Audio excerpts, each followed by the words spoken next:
ভাবতে হবে আগামী 200 বছর পরে এদেশের জনগণ কিভাবে থাকবে, তাদের স্কুল কলেজ, তাদের অফিস আদালত, তাদের কলকারখানা, তাদের চাহিদা পূরণ কিভাবে হবে, রাস্তাগুলো কি কি হবে।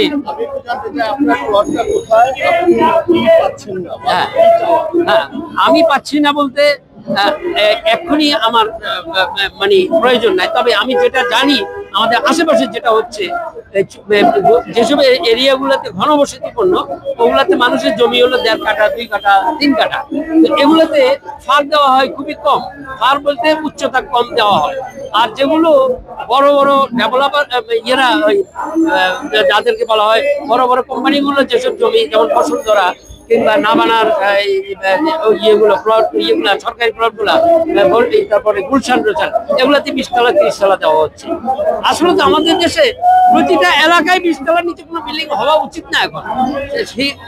তাহলে এত লোকের জায়গা দিবে হ্যাঁ 3 কাঠায় কিভাবে, এটা হলো কথা। 3 কাঠা 5 জন একাত্র করলে এখানে 10 কাঠা হবে, বা 10 জন একাত্র করলে ওখানে 25 কাঠা হবে।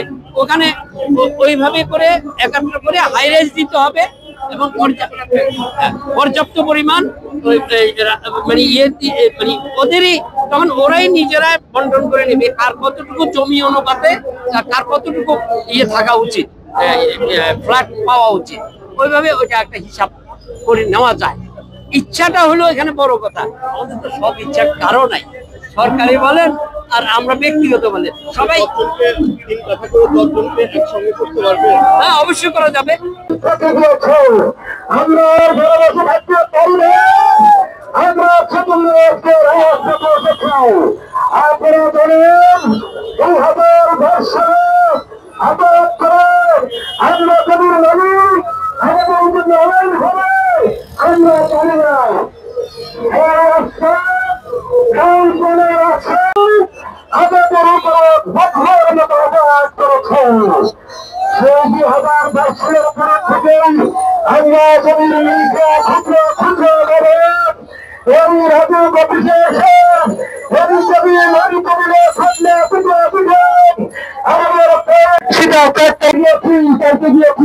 তখন তারা